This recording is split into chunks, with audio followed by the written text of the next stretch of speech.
Pagi hari ini saya akan sharing berbagi dengan saudara sebuah pengajaran firman Allah yang saya berikan judul Hidup adalah Peperangan. Mari langsung saja kita membuka ayatnya dalam Ayub pasal 7 ayat yang ke-1. Saya pikir ini ayat yang akrab, yang familiar, yang sering kita baca, sering kita dengar. Mari sama-sama kita baca Ayub pasal 7 di ayat yang ke-1. Saudara ya, 1, 2, dan 3. Bukankah manusia harus bergumul di bumi dan hari-harinya seperti hari-hari orang upahan?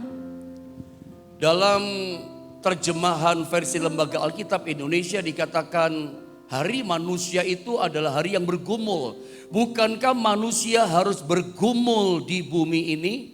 Lalu saya baca, kita coba bandingkan dalam terjemahan lama, ejaan lama. Ya, dikatakan begini, saya baca, coba Anda ikuti ya. Bahwasanya dikatakan hal manusia di atas bumi ini seperti orang perang adanya. Ada kata orang perang adanya, dan hari hidupnya pun seperti hari orang upahan. Makanya saya berikan tema judul firman Allah itu adalah hidup itu adalah peperangan. Karena jelas Alkitab katakan hari-hari manusia, kehidupan yang kita jalani di dunia itu adalah hidup dengan pergumulan. Hidup kita adalah peperangan, hidup kita itu adalah pergumulan. Ya, itu adalah hari-hari yang kita jalani di dunia ini. Jadi ini rupanya sesuatu yang serius, saudara ya.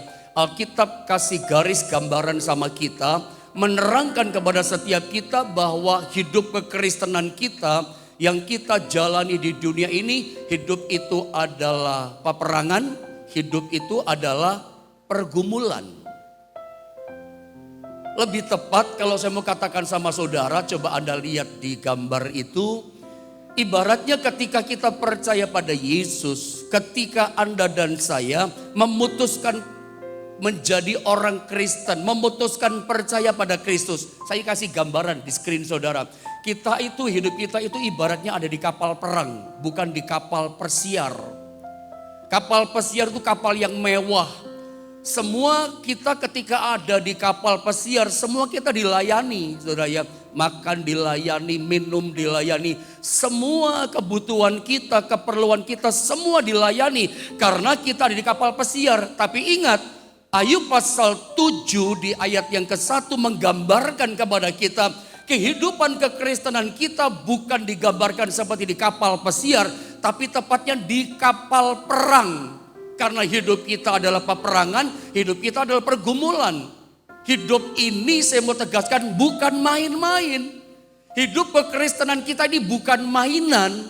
Kenapa saya berkata hidup ini bukan main-main? Hidup iman Kristen, hidup percaya kepada Yesus Tuhan Juru Selamat kita. Saya ingatkan, saya ulang, bukan mainan. Saya ulang, saya tegaskan, kepercayaan imanmu kepada Tuhan jangan dibikin mainan. Karena begini, ada banyak orang Kristen ternyata, apalagi orang dunia gitu loh, memandang hidup yang dijalani itu kayak main-main. Hidup itu kayak permainan.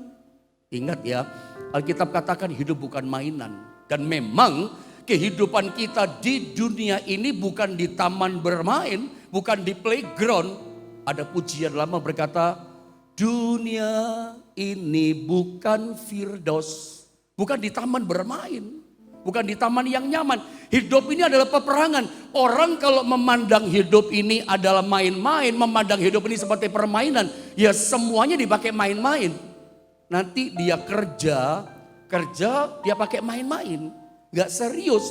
Mana boleh orang dagang, orang buka toko, berniaga, usaha apa saja, profesi apa saja, Anda kerja sama orang sekalipun jadi karyawan, gak boleh mainan loh. Tapi tempo-tempo ada orang memandang hidup ini mainan, kerja pun dia bikin main-main. Habis kalau begitu caranya. Apalagi pernikahan. Pernikahan itu bukan mainan. Ketika kita berumah tangga dengan istri, dengan punya anak-anak, ingat bukan mainan saudara ya. apalagi pelayanan yang Tuhan percayakan. Kalau Anda dipanggil Tuhan, dipilih Tuhan, dipercayakan sebuah pelayanan melayani Tuhan di gereja kita masing-masing. Saya mau ingatkan ya, pelayanan yang Tuhan percayakan kepada kita itu bukan main-main. Nggak boleh main-main. Ya, hidup ini adalah peperangan, hidup ini pergumulan. Tapi seringkali orang bermain-main dengan kehidupan.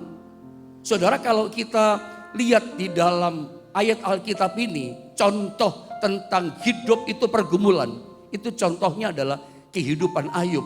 Memang tadi yang kita baca itu kan Ayub pasal 7 ayat 1. Hidup itu peperangan dan memang realitanya hidup adalah pergumulan. Dan ternyata contoh yang paling tepat, yang paling realita buat kita. Bahwa benar hidup itu adalah pergumulan, bukan mainan. Hidup itu adalah peperangan. Itu contohnya yang paling jelas. Memang Ayub. Kita sama-sama tahu dalam peperangan kehidupan Ayub. Kemarin yang Anda ikuti khotbah hari Minggu dari tamu Bapak Pendeta Hendra Pranata, khotbah yang pagi dijelaskan tentang peperangan kehidupan Ayub. Bagaimana pergumulannya. Peperangan yang pertama, pergumulan hidup Ayub yang pertama adalah bisnisnya ludes.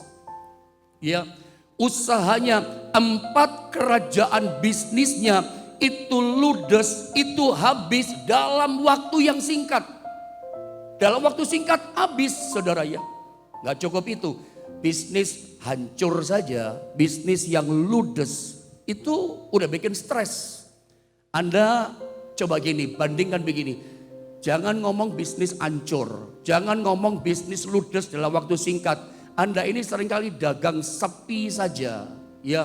Biasa rame jadi sepi. Biasa omset itu naik, tiba-tiba turunnya drastis.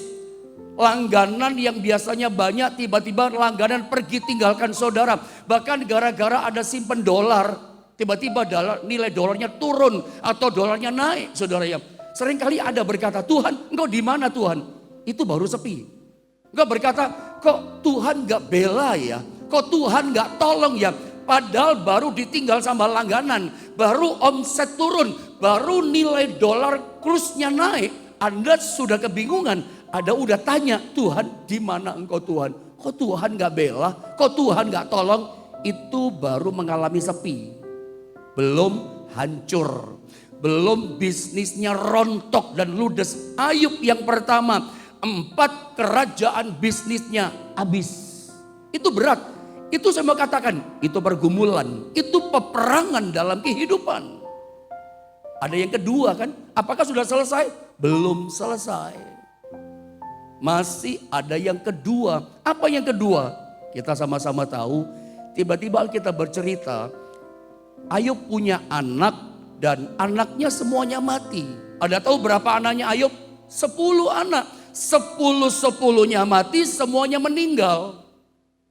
Saudara, bisnis hancur saja, itu udah pergumulan. Belum berhenti. Datang peperangan yang kedua, 10 anak Ayub mati, 10 loh saudara. Saya itu pernah pelayanan di Surabaya. Selesai pelayanan karena gembalanya tidak ada. Biasa ya gembala selesai pelayanan dari pertama nanti kedua sore begitu. Saya diajak makan dengan salah satu pelayan. Saya tahu kemudian Bapak ini ternyata adalah aktivis di gereja itu. Yang saya mau cerita bukan waktu makannya. Ya, makanan kita sama-sama sering makan. Bukan itu saya mau cerita. Di tengah-tengah perjalanan dari gereja naik mobil, saya di sampingnya, Bapak ini, engkau ini, istrinya di belakang. Di belakang, kursi belakang. Lagi perjalanan naik mobil, itu suasananya tegang. Bukan masalah kami gak pernah ngomong. Saya berkali-kali ketemu sama Bapak ini, engkau ini. Tegang itu begitu, begini, dia kasih pertanyaan sama saya. Dan pertanyaannya bikin tegang, horor gitu suasananya. Sebab dia tanya begini sama saya, Pak Pendeta, Pak Yohanes, kuburan yang bagus modelnya kayak apa, sama warnanya apa. Seumur-umur saya ditanya orang sama orang Kristen jemaat anak Tuhan, kuburan yang bagus modelnya seperti apa dan warnanya apa. Kan bingung saya. Kok tanya warna segala, kuburan kok tanya warna, kan membingungkan saudara ya. Saya nggak jawab langsung karena saya juga bingung, saudara, jujur. Kuburan model seperti apa saya juga bingung, nggak punya gambaran saya. Apalagi ditanya warna apa yang bagus buat kuburan. Tambah nggak bisa, bingung, tertutup mulut saya. Horor suasananya. Saya bertanya-tanya, ada apa ya? Baru ketemu tanya kuburan, coba saudara. Rupanya cerita punya cerita, anaknya, jadi 3 hari yang lalu dia baru menguburkan anaknya. Anaknya kecelakaan. Saya lupa ya. Anaknya berapa saya nggak tahu. Saya lupa tanya atau bagaimana. Saya nggak tahu anaknya ada berapa. Tapi anaknya liburan. Jadi anaknya itu kuliah di Australia. Pulang ke Surabaya, ke Indonesia. Nyebrang. Saudara tahu nyebrang itu kayak apa sih? Namanya udah dewasa, udah kuliah. Nyebrang tahulah kita. Orang nyebrang mah nggak langsung nyebrang. Orang pasti nyebrang berhenti dulu, lihat kanan kiri, aman baru jalan. Setuju ya? Semua orang nyebrang seperti itu di Indonesia. Ya di mana-mana begitu. Hati-hati, sudah hati-hati, sudah toleh kanan, toleh kiri. Nggak tahu ceritanya bagaimana, nyebrang sepertinya aman. Tiba-tiba muncul sebuah mobil, nggak ngerti ya. Kecepatannya berapa saudara ya, tahu-tahu gebrak, mati di tempat. Menyedihkan, horor, dia cerita sambil berkaca-kaca nangis. 3 hari yang lalu baru menguburkan anaknya. Lalu kemudian ada pertanyaan kedua, saya pun nggak jawab, saya hanya tepuk pundaknya. Ada tahu apa pertanyaan kedua? Itu seringkali menjadi pertanyaan kita. Dia bertanya begini, Pak Pendeta, apakah Tuhan adil? Pak Pendeta, apakah Tuhan itu baik? Diberondong lagi, Pak Pendeta, apakah Tuhan itu sayang sama saya? Anda kan ngerti, ini kan 3 pertanyaan yang diberondong sama saya, ini kan pertanyaan yang klise. Klise dalam arti gini, ya dari dululah orang tanya itu kalau punya masalah. Artinya sebetulnya pertanyaan ini pertanyaan yang gak butuh jawaban. Sebab kita semua mengerti, kita semua tahu bahwa Tuhan itu adil. Iya kan? Tuhan itu baik sama kita. Tuhan itu sayang, tidak usah ditanyakan, tidak usah diragukan bahwa Tuhan itu sayang sama kita. Makanya saya gak langsung jawab. Dan saya pikir ini pertanyaannya gak perlu jawaban. Makanya saya gak jawab. Apakah Tuhan adil? Apakah Tuhan sayang? Apakah Tuhan baik? Saya cuma tepuk pundaknya. Tangan kanan tepuk pundaknya. Plek, plek, plek, saya katakan. Kok percaya ya Tuhan itu baik. Roh Kudus pasti memberikan kekuatan sama engkau. Kiranya damai sejahtera ada dalam kehidupan kau sama keluarga semua. Saya gak jelaskan, oh sayang segala macam. Saudara, itu baru kehilangan 1 anak. Udah goncang luar biasa. Tapi saya pikir dia punya iman yang luar biasa.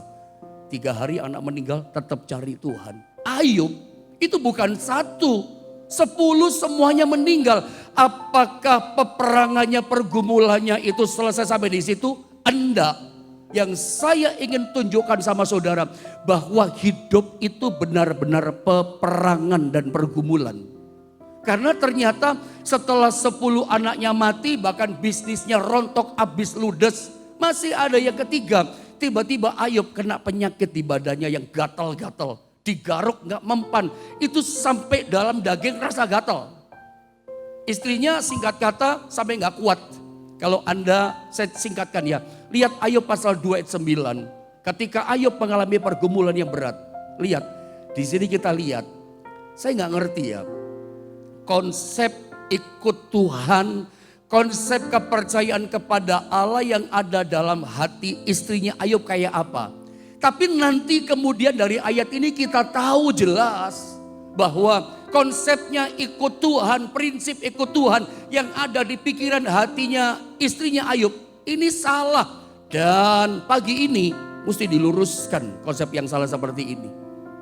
Ketika Ayub bisnis ludes, gak punya apa-apa lagi, lalu semua anak meninggal. Lalu Ayub tubuhnya sakit. Sudah bokek gak punya apa-apa, sakit lagi tubuhnya. Istrinya berkata begini. Lihat sama-sama kita baca. Ayub pasal 2 di ayat yang ke-9 saudara. Mari keras kita membaca ayat ini. 1, 2, dan 3. Maka berkatalah istrinya kepadanya. Apa katanya? masih bertekunkah engkau dalam kesalehanmu? Kutukilah Allahmu dan matilah. Sudah lihat, istri Ayub gak kuat. Karena memang gak teruji rupanya. Harusnya dalam kondisi suami yang sudah terkapar, ekonomi gak punya, uang habis, ya, anak pun gak punya untuk harapan masa depan yang dibanggakan. Apalagi tubuhnya pun udah sakit, terkapar, gak punya apa-apa, sakit lagi. Sebetulnya dalam kondisi suami yang seperti ini, peranan istri sangat diperlukan. Kesetiaan istri sebagai penolong diujinya di sini kesetiaannya. Saya mau bilang kepada saudara, hai istri-istri yang menjadi penolong bagi suamimu, kesetiaanmu sesungguhnya itu diuji pada waktu suamimu mengalami keadaan seperti ini. Jangan sampai seperti istrinya Ayub. Ini seperti pepatah dunia ya. Ada uang abang disayang, gak ada uang sayangnya hilang saudara ya. Sampai berkata seperti ini, masih bertekunkah engkau dalam kesalehanmu? Udah deh, gak usah ibadah, gak usah percaya kepada Allahmu lagi yang suka kamu bilang, gak usah Allah deh, gak usah Tuhan. Bahkan berkata begini, lebih tajam dia berkata, sekarang kutukilah Allahmu dan matilah kamu. Memang suka dikatakan kesetiaan istri, kondisi suami seperti ini, tapi jangan lupa kesetiaan suami juga di saat suami jaya, di atas, sukses, uang banyak. Ketika keadaan seperti ini suami tetap setia cinta kepada istrinya. Suami sebagai papa tetap cinta kepada anak-anak keluarganya. Nah ini suami yang jempolan kayak Ayub, suami yang setia. Gak neko-neko, gak macam-macam, satu macam saja saudara ya. Tapi kita lihat dalam ayat ini istrinya berubah. Bukan hanya kepada Ayub berubah setia, kepada Tuhan pun dia berubah. Makanya saya katakan barusan tadi, kita nggak ngerti sebetulnya tadinya maksud saya konsepnya ikut Tuhan dari istrinya Ayub kayak apa. Tapi ketahuan di sini. Begitu hadapi peperangan kehidupan, hadapi pergumulan. Dia berkata, kutuki saja Tuhan Allahmu. Jangan kita ikut Tuhan seperti istri Ayub. Hanya mau berkat, hanya mau senang. Ketika hadapi pergumulan kita berkata nggak usah ikut Tuhan. Ini berarti konsep yang salah. Saya mau berhenti sebentar pada bagian ini untuk mengoreksi, menyerang konsep yang salah. Anda jangan berpikir kalau ambil keputusan ikut Yesus maka semuanya jadi manis. Semuanya jadi senang. Manis dalam arti begini, oh enggak ada masalah, bukan itu loh saudara ya. Ada lagu Pantai Kosta Lama, itu kita nggak bisa telan mentah-mentah. Yang berkata begini, senang selalu senang. Oh senang selalu senang. Tahu lagi itu? Selamanya Tuhan sertaku. Selamanya Tuhan sertaku. Senang selalu senang. Memang ikut Tuhan itu senang loh. Ada masalah Tuhan sertai kita. Tapi jangan ditelan mentah-mentah bahwa oh kalau gitu ikut Tuhan senang terus, manis terus. Gak ada peperangan, gak ada pergumulan. Saudara saya ulang lagi, makanya kita perlu bahas materi ini. Supaya konsep kita ikut Tuhan, prinsip kita percaya pada Yesus, jangan salah. Bukan berarti lalu kita percaya sama Yesus, Tuhan sertai kita, lalu kita punya pemahaman hidup ini akan senang, oh selalu senang. Gak ada masalah, kayak di Taman Firdaus. Tidak, Alkitab katakan Ayub pasal 7 ayat 1, hidup ini adalah peperangan. Hidup ini adalah pergumulan. Dengan cepat saya mau bawa saudara pada poin ini. Tapi ingat ya pada bagian ini. Konsep Anda gak boleh salah kayak istri Ayub. Kalau konsepmu salah, Anda berpikir ikut Tuhan itu senang terus. Nanti begitu hadapi peperangan, Anda akan munting, orang Jawa katakan. Anda akan lari tinggalkan Tuhan, tinggalkan imanmu. Itu yang terjadi pada istrinya Ayub. Nah pertanyaannya, ketika kita menghadapi yang namanya peperangan, sebab begini, ada peperangan, percaya pasti ada kemenangan. Saudara, ketika bicara tentang yang namanya peperangan itu kalau nggak kalah, ya menang. Kalau kita nggak nembak, kita yang ditembak, dor, selesai kita. Itu kan peperangan, butuh siap, butuh waspada. Gak cukup menunggu, menyerang. Peperangan seperti itu. Kalau nggak menang ya kalah. Kalau nggak siap kita kalah. Kalau nggak kita nembak, kita ditembak. Habis selesai semuanya. Nah pertanyaannya adalah, kepada siapakah kemenangan itu Tuhan berikan? Mari kita lihat ayat ini. Kepada siapa kemenangan Tuhan berikan? Yang saya maksudkan gini, ternyata nggak semua orang percaya itu ngalami kemenangan. Nah ini penting. Kita lihat Amsal 21 di ayat yang ke-31. Mari sama-sama kita membaca ayat ini saudara. Amsal 21 ayat 31. 1, 2, dan 3. Kuda diperlengkapi untuk hari peperangan, tetapi kemenangan ada di tangan Tuhan. Apa maksudnya ayat ini? Sedikit saya mau cerita. Pada masa itu, di masa perjanjian lama, ayat ini ditulis. Sebuah pasukan yang akan berperang, pasukan prajurit maksud saya, itu 90% di atas kertas. Dalam peperangan pasukan itu menang. 90% hampir dipastikan prajurit itu menang. Kalau catatannya begini, pasukan prajurit itu punya sarana perang yang canggih. Dan salah satu sarana perang yang canggih itu adalah kalau prajurit punya kuda. Kuda di masa perjanjian lama itu alat perang, sarana perang yang canggih yang dibutuhkan. Pokoknya pasukan tentara ketika mau perang, dia punya kuda, pasukan berkuda.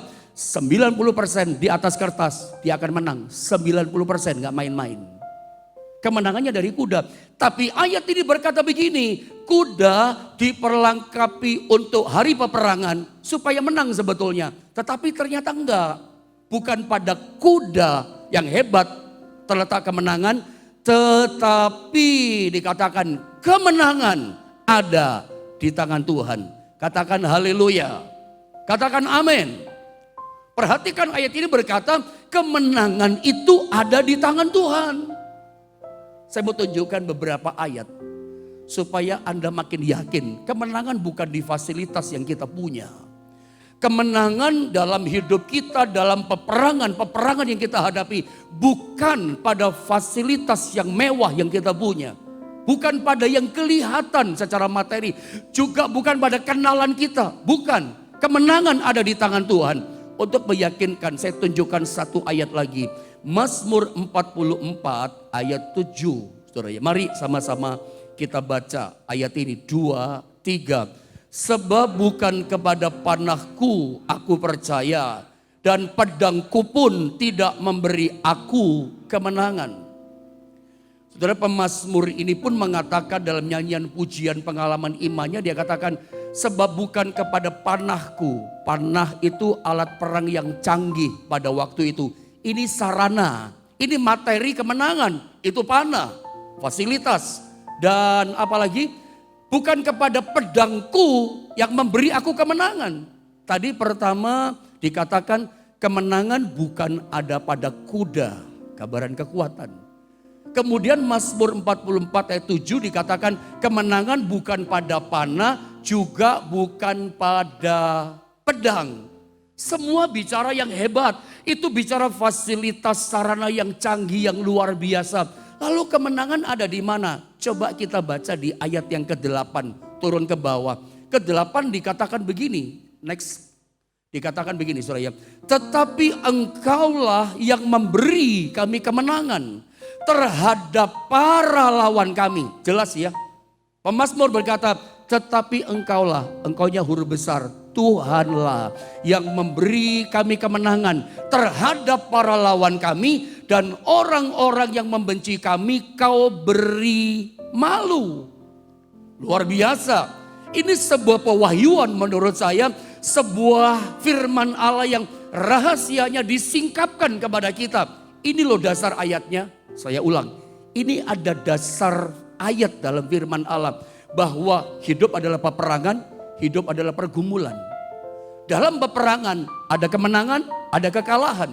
Rencana Allah kita menang. Nah, kepada siapa kemenangan Tuhan berikan? Ternyata kemenangan itu bukan pada sarana yang kita punya.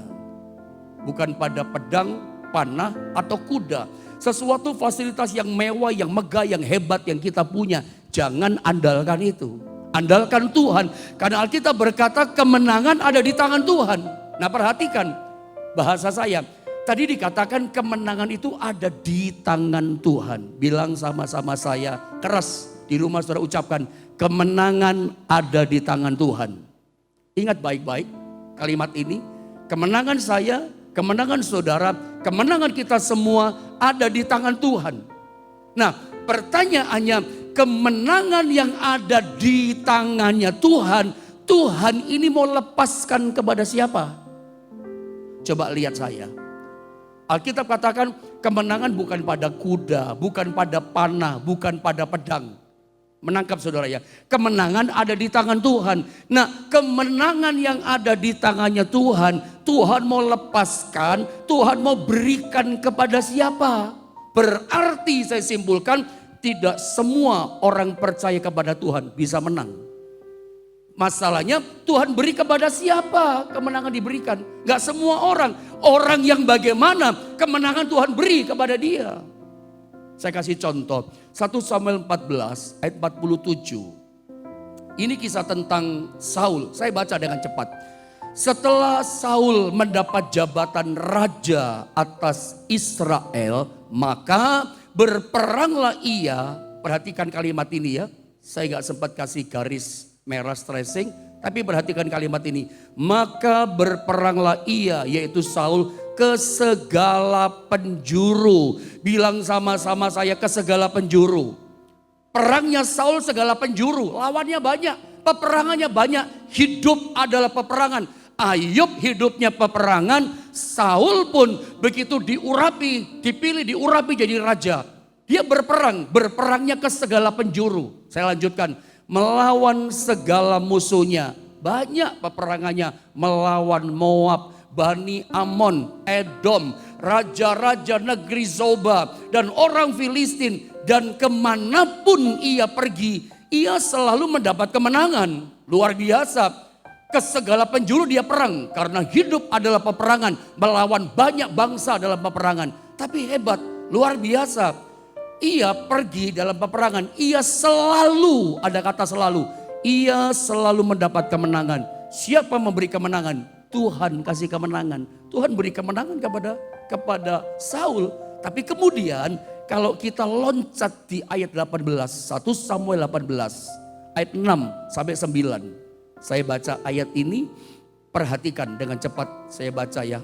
Ayat berikutnya saya baca, tetapi pada waktu mereka pulang, ketika Daud kembali sesudah mengalahkan orang Filistin itu, perhatikan ya, keluar orang-orang perempuan dari segala kota Israel menyongsong Raja Saul sambil menyanyi dan menari-nari dengan memukul rebana, dengan bersukaria dan dengan membunyikan gerincing.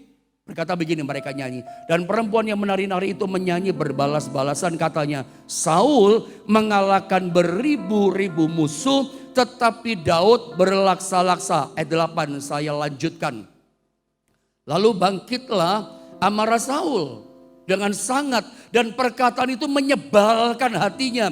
Sebab pikirnya, kepada Daud diperhitungkan mereka berlaksa-laksa, tetapi kepadaku diperhitungkan beribu-ribu. Akhirnya jabatan raja, kata Saul, itu pun jatuh kepadanya. Mulai muncul itu iri hati. Makanya ayat 9 dikatakan begini. Sama-sama kita baca di ayat yang ke-9 saudara. Sama-sama baca 2-3. Sejak hari itu maka Saul selalu mendengki Daud.